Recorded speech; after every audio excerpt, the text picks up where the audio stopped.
God is good. All the time. 날씨가 무척 덥습니다. 어떻게 이 무더위를 저희가 이길 수 있겠습니까? 하나님께서 또 말씀이 뜨거운 말씀에 은혜를 부어주시기를 간절히 기도합니다. 제가 요절 읽고 제가 잠시 기도하고 시작하겠습니다. 요절은 28절입니다. 시작.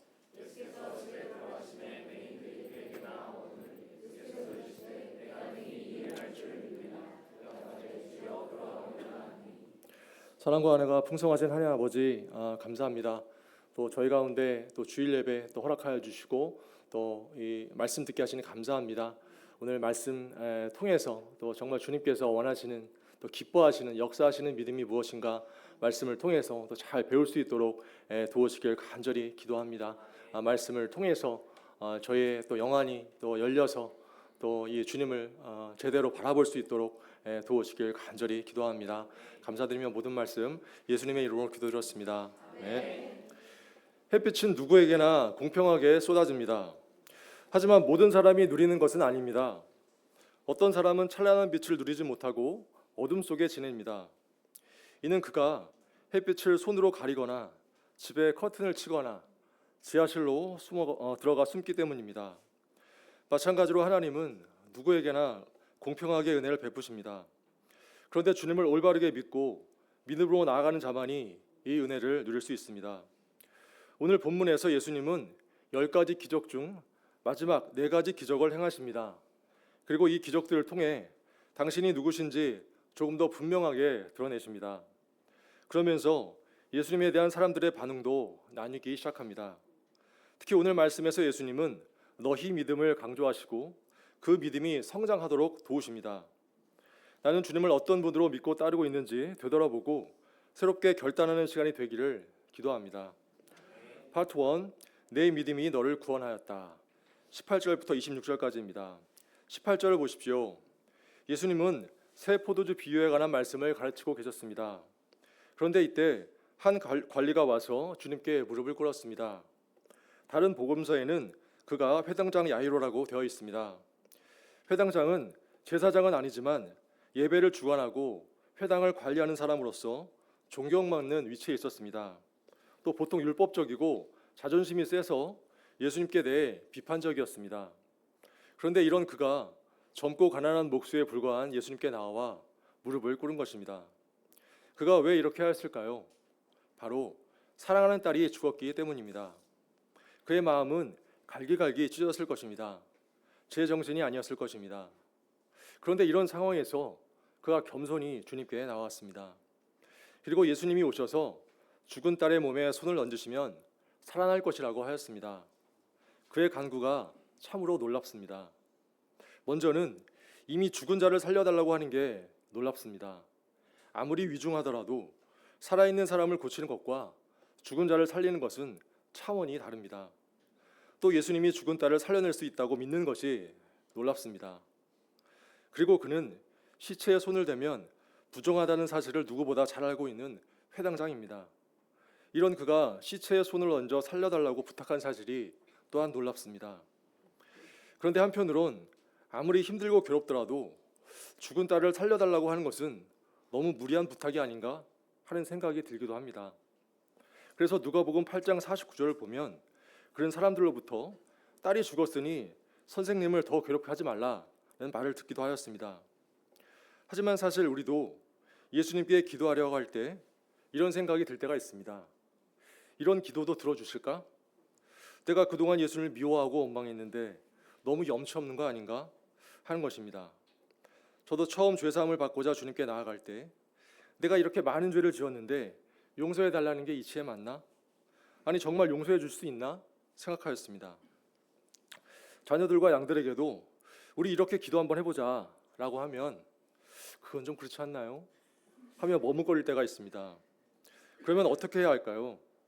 기도할 때 예수님께서 불편하시거나 난감하지 않도록 주님의 능력, 상황, 스케줄 등을 봐가면서 기도해야 할까요? 그러나 죽은 딸을 살려달라는 부탁을 받은 예수님은 어떻게 하셨습니까?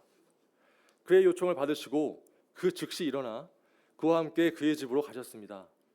저희가 그 어떤 문제 앞에서도 주저하지 않고 먼저 주님께 나아가 토로하고 간구하기를 기도합니다. 20절을 보십시오. 그런데 가는 도중 예상치 못한 일이 벌어졌습니다. 12년 동안이나 혈류증을 앓던 여자가 예수님 뒤로 와서 그 거독가를 만진 것입니다. 혈류증은 월경 이외의 자궁 출혈 또는 음부로 피를 흘리는 원인을 알 수 없는 고질병입니다. 또 율법에 나병 다음으로 규정된 병입니다. 따라서 그녀와 접촉한 사람이나 물건은 전부 다 부정해집니다. 그동안 이 여인의 고통이 얼마나 컸을까요? 12년간이나 출혈이 계속되니 극심한 빈혈과 무기력에 빠져 하루하루 생명이 빠져나가는 고통을 겪었을 것입니다. 병을 고치고자 자신의 모든 재산을 쏟아부었지만 결국 상처만 받고 빈 털터리가 되었습니다. 무엇보다 유출병은 부정한 병으로 간주되어 가족과도 떨어져야 했고 성전에 가서 예배를 드릴 수도 없었습니다. 그러니 사회적, 종교적으로 완전히 고립되어 지낼 수밖에 없었습니다. 21절을 보십시오. 다 함께 읽어보시겠습니다. 시작.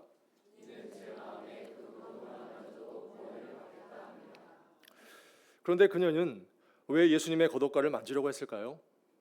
말씀을 볼 때 예수님의 겉옷가를 만지기만 하면 혈류증이 나을 것이라고 믿었기 때문입니다.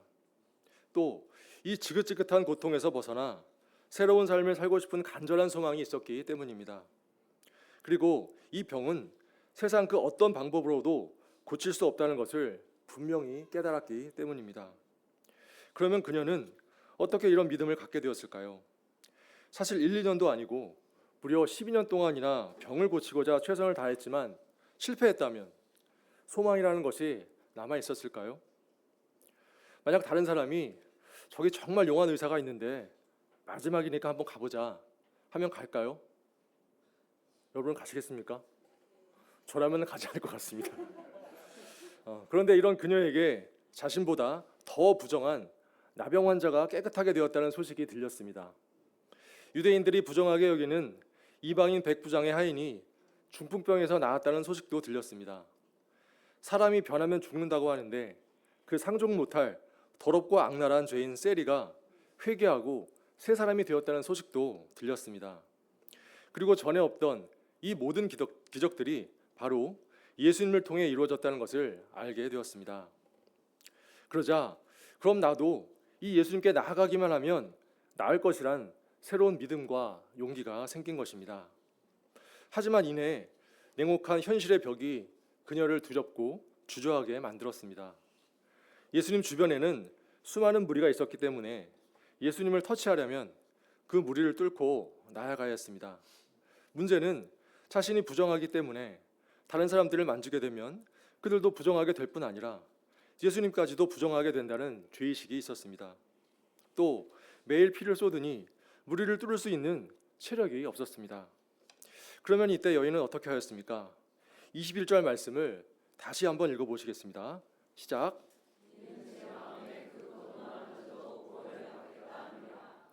이 말씀에서 여인이 스스로에게 말하는 시제가 미완료 과거형입니다. 이는 계속적인 의미를 지닙니다. 즉, 그녀가 현실의 벽 앞에 두려움이 들 때마다 포기치 않고 내가 예수님의 겉옷만 만져도 구원을 받을 거야 라고 계속해서 말씀을 심은 것입니다. 그리고 마침내 예수님의 뒤로 나와 그의 겉옷가에 믿음의 터치를 하였을 때 그 즉시 혈류증이 낫는 놀라운 역사가 일어났습니다. 22절을 보십시오. 다 함께 읽어보시겠습니다. 시작.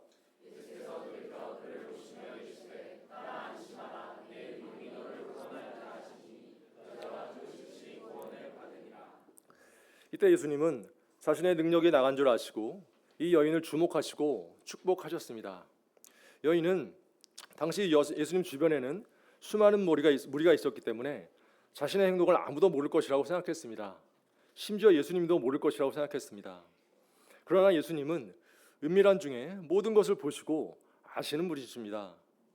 예수님은 뒤로 돌이켜 여자를 주목하시며 놀라운 선언을 하셨습니다. 먼저 따라 하고 부르셨습니다. 복음서를 통틀어 이렇게 예수님이 여성을 향해 따라 하고 부르신 것은 이 장면이 유일합니다.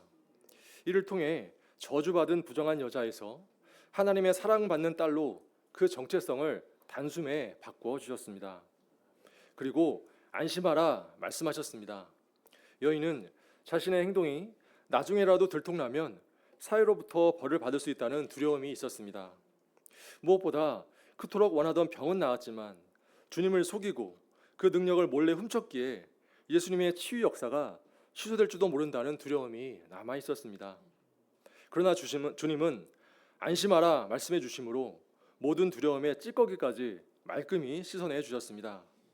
육체적인 치유를 넘어 주님께서 보장하시고 허락하신 참 평안을 주고자 하신 것입니다.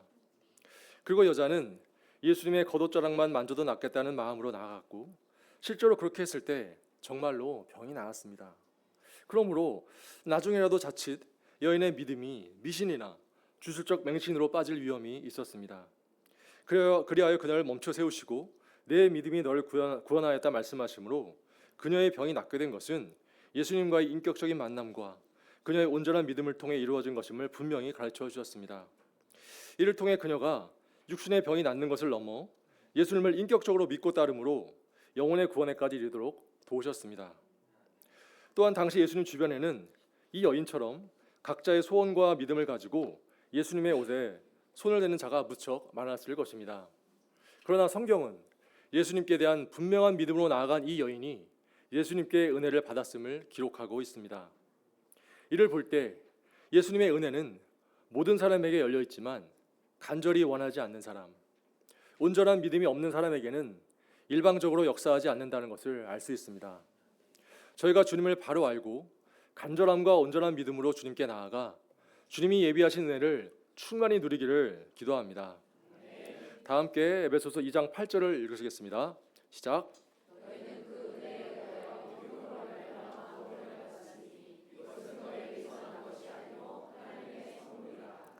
23절을 보십시오. 마침내 예수님께서 관리의 집에 도착하셨습니다. 하지만 이미 딸이 죽었기에 야이로의 집은 초상집으로 변하였습니다. 죽음 앞에 인간이 할 수 있는 것은 아무것도 없었습니다. 그저 함께 슬퍼하고 통곡하는 것뿐이었습니다. 그런데 예수님은 피리 부는 자들, 곡하며 떠드는 자들을 물러가게 하셨습니다. 그리고 놀라운 선언을 하십니다.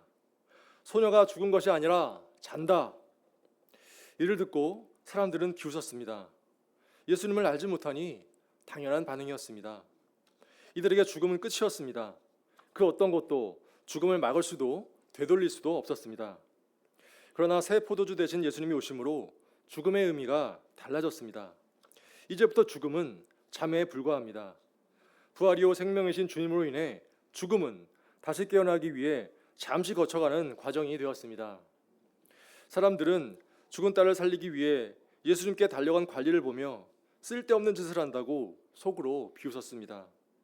관리는 이처럼 믿음으로 사람들의 비웃음을 뚫고 예수님께 나온 것입니다.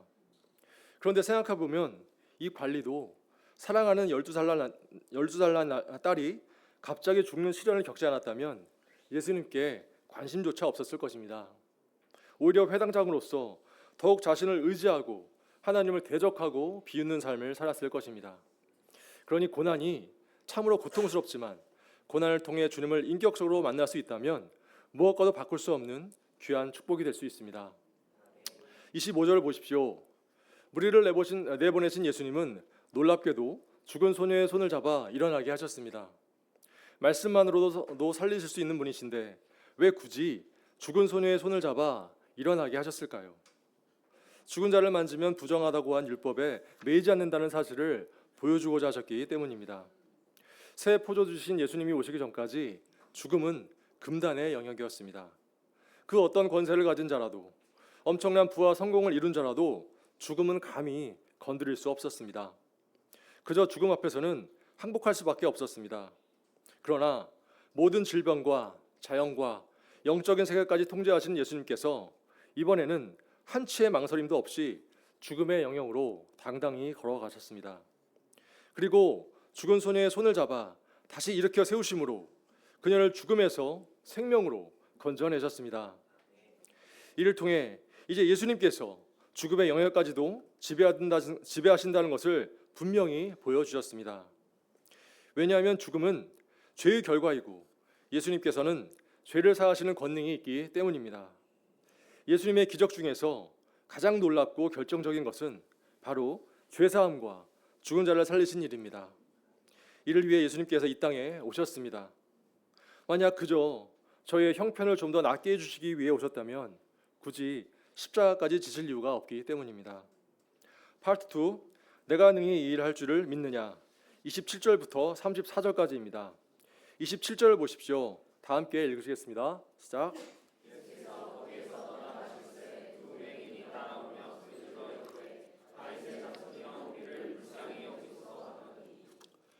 예수님께서 거기에서 떠나실 때 두 맹인이 따라왔습니다. 그들은 앞을 볼 수 없으니 예수님께서 나오시기를 기다리다가 사람들이 몰려가는 소리를 듣고 따라갔을 것입니다.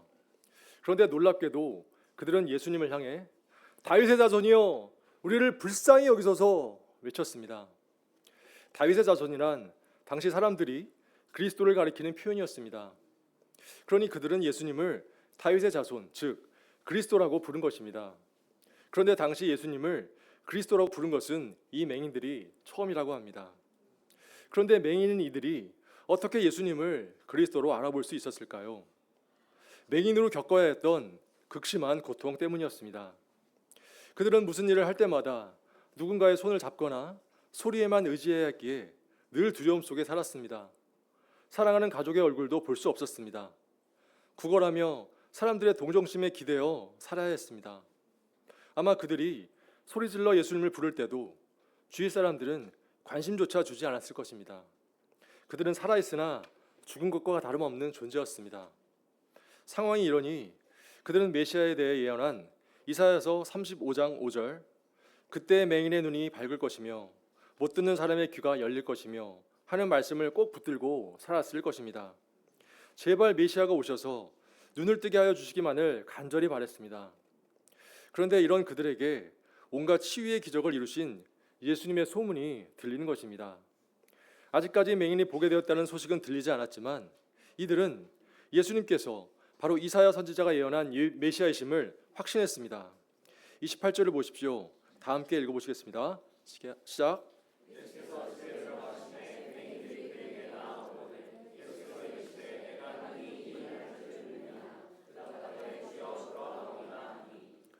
그런데 예수님은 맹인들이 그렇게 간절히 부르짖음에도 불구하고 이를 외면하시고 집으로 들어가 버리셨습니다. 아무 대답도 하지 않으셨으니 그들의 요청을 거절했다고 볼 수밖에 없습니다. 그런데 이런 상황에서 그들은 어떻게 하였습니까? 자존심 상한다고 포기하고 돌아갔나요? 내가 지금까지 얼마나 기다렸는데 또 이렇게까지 쫓아왔는데 어떻게 아는 척도 안 하십니까? 하며 욕을 하고 불평을 했습니까? 아닙니다. 그들은 묵묵히 포기치 않고 예수님이 들어가신 집까지 따라 들어갔습니다. 또다시 사람들에게 어느 집으로 들어가셨는지 물어보고 들어가는 입구까지 찾아 다급하게 문을 두드렸을 것입니다. 하지만 이렇게까지 해서 간신히 예수님께 나아갔음에도 불구하고 예수님은 그들을 바로 고쳐주지 않으셨습니다. 내가 능히 이 일할 줄을 믿느냐? 물으셨습니다. 이는 지금까지 예수님께서 해오신 치유의 과정과 사뭇 다릅니다. 지금까지 예수님은 자기에게 나온 사람들에게 믿느냐고 물어보지 않으셨습니다. 그 자리에서 그들의 소원을 들어주시고 믿음을 칭찬하셨습니다. 그러면 왜 맹인들에게 내가 능히 이 일을 할 줄을 믿느냐 물어보셨을까요? 현재 맹인들의 관심사는 오직 눈을 뜨는 것에 있습니다. 그들은 오랜 시간 고통당하며 오로지 눈 뜨는 것만을 꿈꾸며 말씀을 붙잡고 살았습니다. 그런데 만약 이런 상태에서 그들을 바로 고쳐주셨다면 어떻게 되었을까요? 그들의 기쁨은 온통 눈을 떴다는 기적 자체에만 머물렀을 것입니다. 그리고 이내 그 기적을 이루신 주님의 은혜와 능력은 잊어버렸을 것입니다. 더 이상 바랄 게 없기 때문입니다. 그러나 이런 그들의 마음을 잘 아시는 예수님은 먼저 의도적으로 거절하시고 침묵하시며 그들을 낮추시고 겸손케 하셨습니다. 그리고 나서 내가 능히 이 일할 줄을 믿느냐 질문하셨습니다. 그랬을 때 온통 자신들의 절박한 문제 해결에만 정신이 팔려있던 그들의 시선이 비로소 문제를 해결해 주실 예수님 자체로 향하게 되었습니다. 이제 내가 능히 이 일할 줄을 믿느냐 하시는 질문에 그들은 온전한 믿음으로 주여 그러하오이다 대답하였습니다. 이에 예수님께서 그들의 눈을 만지시며 너희 믿음대로 되라 말씀하시자 마침내 그들의 눈이 밝아졌습니다.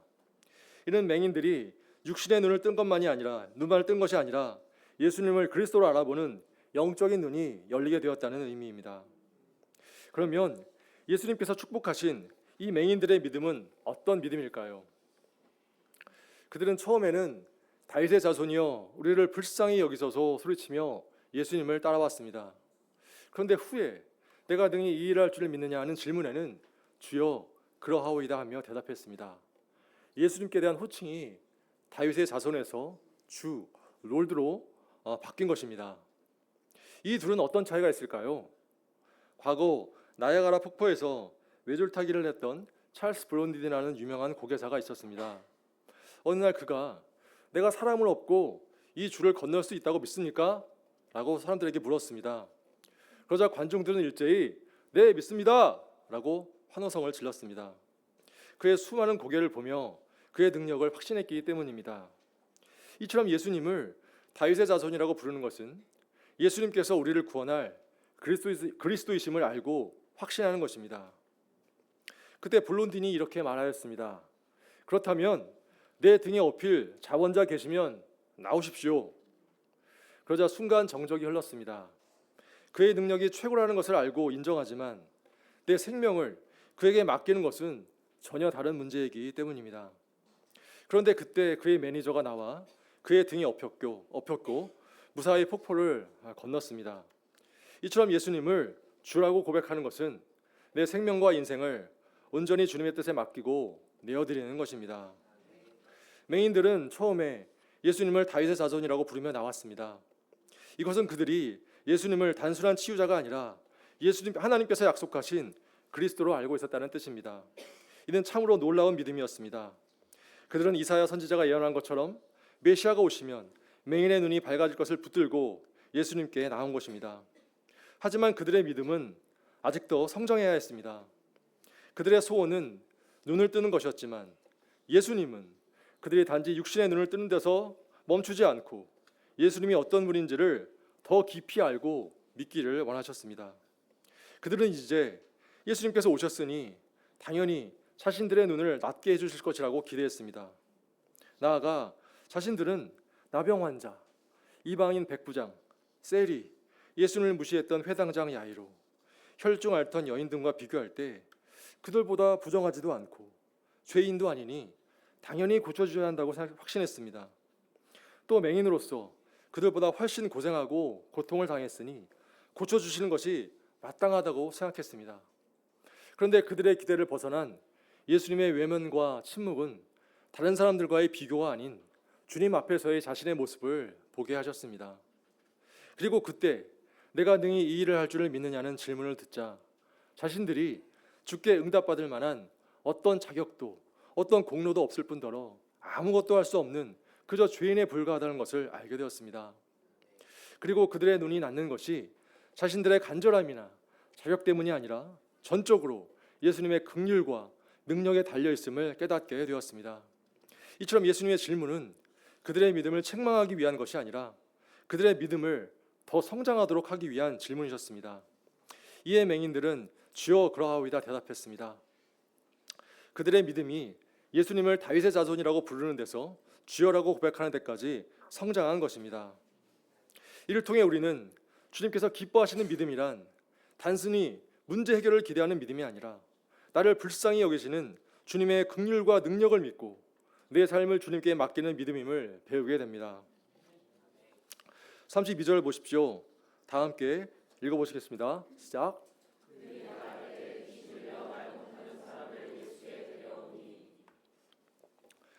맹인들이 눈을 뜨고 나갈 때 이번에는 사람들이 귀신 들려 말 못하는 사람을 예수님께 데려왔습니다. 귀신 들린 사람은 귀신의 소유가 된 귀신의 통제 아래에 있는 사람입니다. 귀신은 이 사람이 말을 못하게 하였습니다. 그런데 놀랍게도 그가 예수님께 왔을 때 그 즉시 귀신이 쫓겨나고 말을 하는 기적이 일어났습니다. 하지만 잠시 뒤 더 놀라운 일이 벌어졌습니다. 같은 기적을 보고도 사람들의 반응이 갈린 것입니다. 33절을 보십시오. 무리들은 놀라며 이스라엘 가운데서 이런 일을 본 적이 없다고 감탄하며 함께 기뻐하였습니다. 그들은 예수님에게서 창조주 하나님의 권능을 보았습니다. 그런데 이를 본 바리새인들의 반응은 전혀 달랐습니다. 아무리 예수님을 시기하더라도 귀신 들려 말 못하던 사람이 나왔는데 아무런 감정의 변화조차 없었습니다. 더군다나 자신들은 백성들을 돌봐야 할 유대 지도자들인데도 함께 기뻐하기는커녕 따뜻한 말 한마디조차 건네지 않았습니다. 그러면서 방금 전에 예수님이 하신 일을 귀신의 왕을 의지하여 귀신을 쫓아냈다고 하였습니다. 주님의 역사를 귀신의 역사라고 폄훼하며 뜨거운 은혜의 순간에 찬물을 확 끼얹어 버린 것입니다. 이들이야말로 영적 맹인이자 귀신 들린 자들이었습니다. 저희가 주님의 역사를 보며 함께 기뻐하고 함께 슬퍼하는 모임이 되기를 간절히 기도합니다. 이렇게 예수님은 사랑하는 이스라엘 백성들에게 자신이 누구인가 알려주려고 애를 썼습니다. 이를 통해 그들의 영적인 눈과 입이 열려 주님을 하나님의 아들 그리스도로 믿고 고백하고 전하기를 원했습니다. 하지만 주님의 정체성이 점점 더 명확해질수록 예수님께 대한 사람들의 반응은 갈렸습니다. 무리들은 예수님 자체보다 오직 기적에만 관심을 두고 계속해서 기적만을 요구했습니다. 예수님을 시기한 종교 지도자들은 점점 공개적으로 예수님을 반대하고 배척하였습니다. 파트 3, 목자 없는 양과 같이 고생하며 기진함이라. 35절부터 38절까지입니다. 이때 예수님은 어떻게 하셨습니까? 35절을 보십시오. 포기하거나 실망치 않으셨습니다. 계속해서 모든 도시와 마을을 두루다니시며 말씀을 가르치시고 천국 복음을 전파하셨습니다. 모든 병과 모든 약한 것을 고쳐주셨습니다. 여러분은 이 세상을 어떻게 바라보십니까? 또 자녀들과 양들, 또 믿지 않는 가족들을 생각할 때 어떤 마음이 드십니까? 저는 세상을 바라볼 때 전에는 죄악의 물결이 치는 것처럼 보였습니다. 그런데 지금은 죄악의 물결이 거대한 쓰나미로 변하여 모든 것을 집어삼키고 있는 것처럼 보였습니다. 이기적이고 인본주의적인 생각이 팽배한 세상을 볼 때 마음이 가질 않았습니다. 특히 점점 무너져가는 교권과 교육 시스템을 보며 정말 이 나라가 어떻게 될 것인가 걱정이 들었습니다. 그래서 얼마 전 참교육이라는 드라마를 보며 희열을 느꼈습니다. 36절 보십시오. 다 함께 읽으시겠습니다. 시작.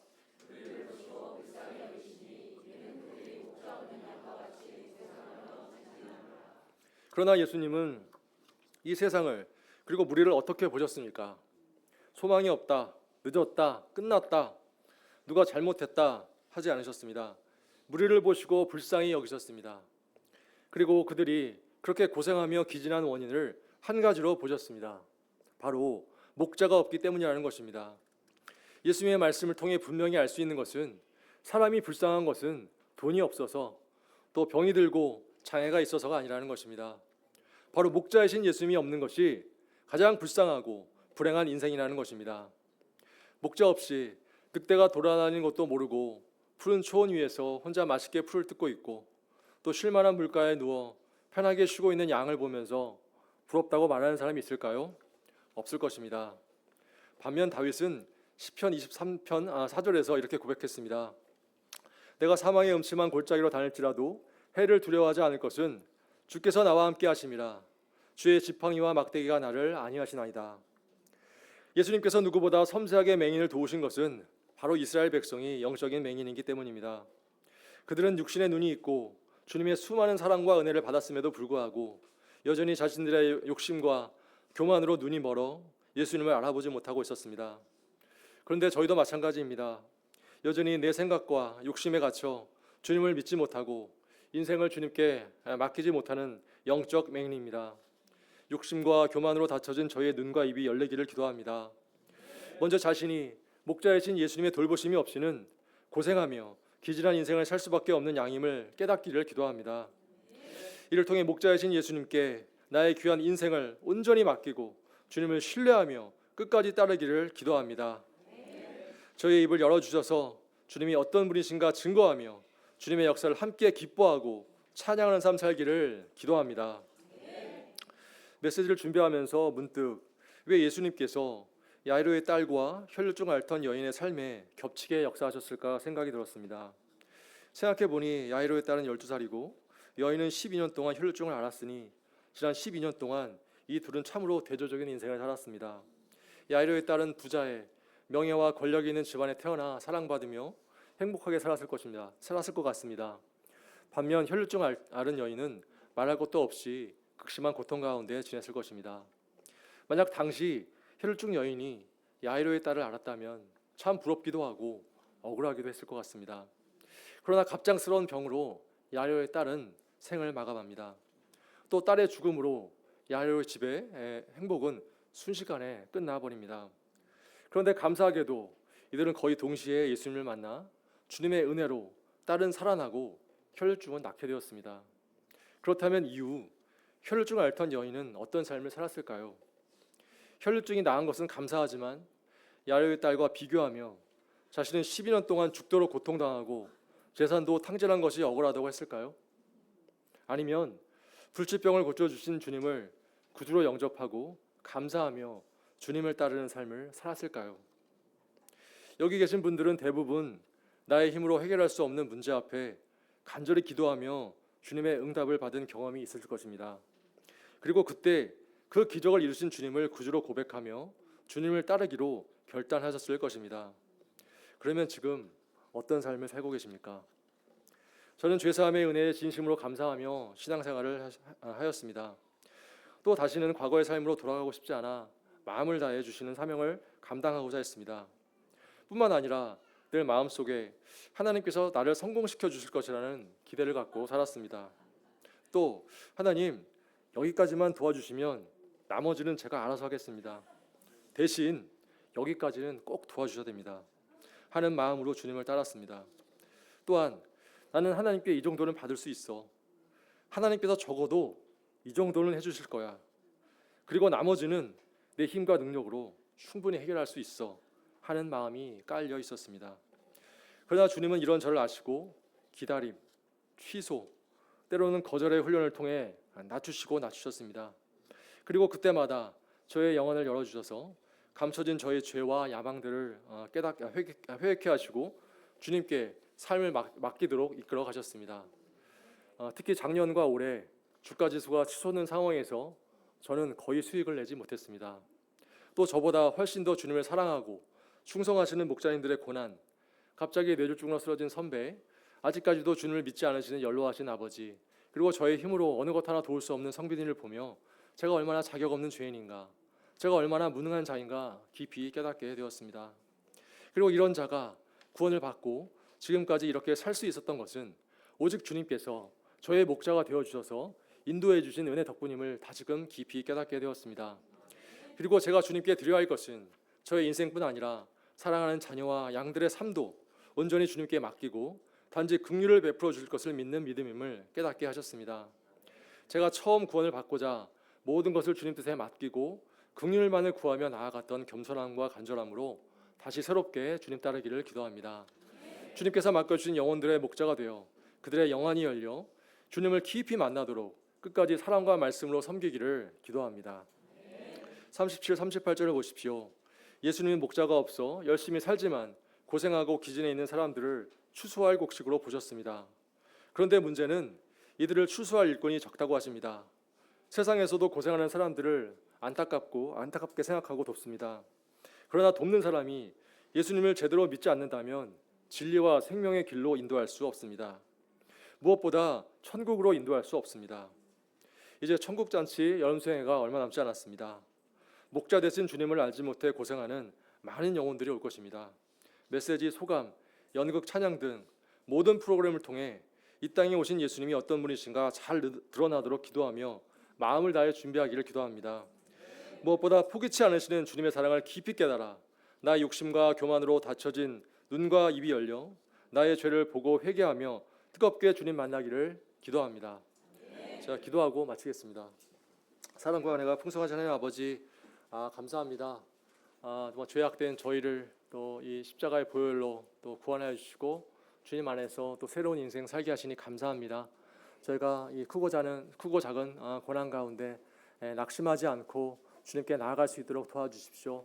이 고난의 때에 저의 죄를 또 볼 수 있게 도와주시고 또 말씀으로 이 고난을 해석하며 믿음으로 나아갈 수 있도록 도우시길 간절히 기도합니다. 이를 통해서 문제의 해결에만 정말 저희가 집중하는 것이 아니라 또 이 문제를 해결하실 이 주님께 집중할 수 있도록 도우시길 간절히 기도합니다. 여름 수행가 얼마 남지 않았습니다.